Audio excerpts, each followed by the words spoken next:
Hello दोस्तों, paper hub YouTube channel में आपका स्वागत है। अगर आप इस चैनल पे नए हैं तो चैनल सब्सक्राइब कर लीजिए और बेल आइकन पर क्लिक कर लीजिए, जिससे कि आपको सभी नोटिफिकेशन टाइम पर मिल सके। तो दोस्तों, आज हम डिस्कस करने वाले हैं बिहार बोर्ड के क्लास 10 से लिए क्वेश्चन को, जो कि एक निबंध पर आधारित है। क्वेश्चन है, मेरा परिवार विषय पर संकेत बिंदु के आधार पर लगभग 250 से 300 शब्दों में निबंध लिखें। तो दोस्तों, मुझे इस क्वेश्चन का आंसर बिहार बोर्ड की सबसे फेमस वेबसाइट bscbstudy.com पर मिला है। तो सबसे पहले आपको किसी वेब ब्राउज़र को ओपन कर लेना है, उसके एड्रेस बार में टाइप करना है www.bscbstudy.com। सर्च करने के बाद आपके सामने bscbstudy.com ओपन हो जाएगी। आपको नोट सोल्यूशन वाले कॉलम पर आना है और क्लास 10 पर क्लिक कर देना है। इसके बाद आपको हिंदी मीडियम और इंग्लिश मीडियम में किसी में भी हिंदी पर क्लिक कर लेना है। इसके बाद आपके सामने ओल्ड पेपर सोल्यूशन शो हो जाएंगे, वहाँ पर आपको क्लिक कर देना है। इसके बाद आपको सभी ईयर के सॉल्यूशन शो हो जाएंगे, यहाँ पर आपको 2022 सेट 1 पर आ जाना है। इसके बाद आपको क्वेश्चन नंबर 7 पर आना है, जहाँ पर लिखा है मेरा परिवार विषय पर संकेत बिंदु के आधार पर लगभग 250 से 300 शब्दों में निबंध लिखें।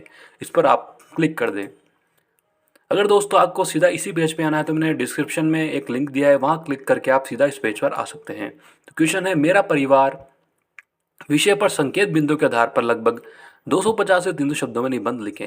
इसका आंसर है, सबसे पहले परिचय में, मेरा परिवार एक मूल तथा खुशहाल परिवार है जिसमें माता पिता के साथ मैं और मेरा छोटा भाई रहते हैं तथा हमें मध्य वर्गीय परिवार की श्रेणी में आते हैं। व्यक्ति की आवश्यकताओं की पूर्ति परिवार बिना किसी स्वार्थ के करता है, इसलिए हम सब के जीवन में परिवार का बहुत महत्वपूर्ण स्थान है।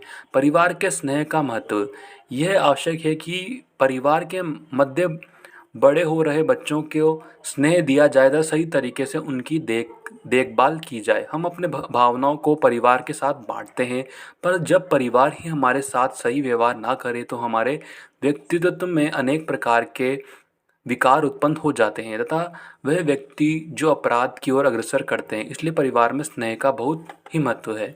संयुक्त परिवार के लाभ हानि, संयुक्त परिवार में सदस्यों की संख्या अधिक होने की वजह से आर्थिक स्थिति कमजोर हो सकती है, जबकि मूल परिवार संयुक्त परिवार के अपेक्षा आर्थिक रूप से मजबूत होता है। परिवार में ज़्यादा लोगों के एक साथ रहने से आपसी मतभेद की ज़्यादा संभावना रहती है।